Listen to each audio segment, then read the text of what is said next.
এগুলো কিন্তু ঠিক নয়। আপনাদের সেদিকেও মাথায় রাখতে হবে।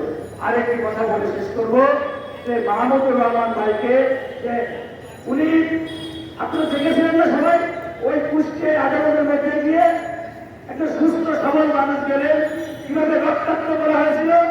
সেই লোকটিকে কিন্তু বাংলাদেশে ফেরার পরে আবারও তাকে এই খবর ছিল স্বৈরাচারের মামলায় দায়ের করা মামলায় এবং জেলে ছিলেন। এবং আমরা যাদেরকে আন্দোলনের ফসল বলে যাদেরকে জেলে এখন দাবি করছি, তাদের আমদারে কিন্তু মাহমুদুর রহমানকে আজকে 3 দিন কারাবাস করতে হয়েছে। আমি আমাদের অনেক সাংবাদিক ভাই বোনদেরকে জানি, তাদের সপ্তাহে 3-4 দিন ওই আদালতের বারান্দায় আপনার হাজিরা দিতে হয়। গাজী ভাইয়ের মতো লোককে 17 বছর, আপনার 17 মাস তাদেরকে হচ্ছে আপনার তাকে জেলের মধ্যে ভর্তি করে রাখা হয়েছিল। এটা কিন্তু চাকরি খানি কথা নয়, এটা কিন্তু আমাদের জন্য বিরাট একটা দুঃখের বিষয় ছিল।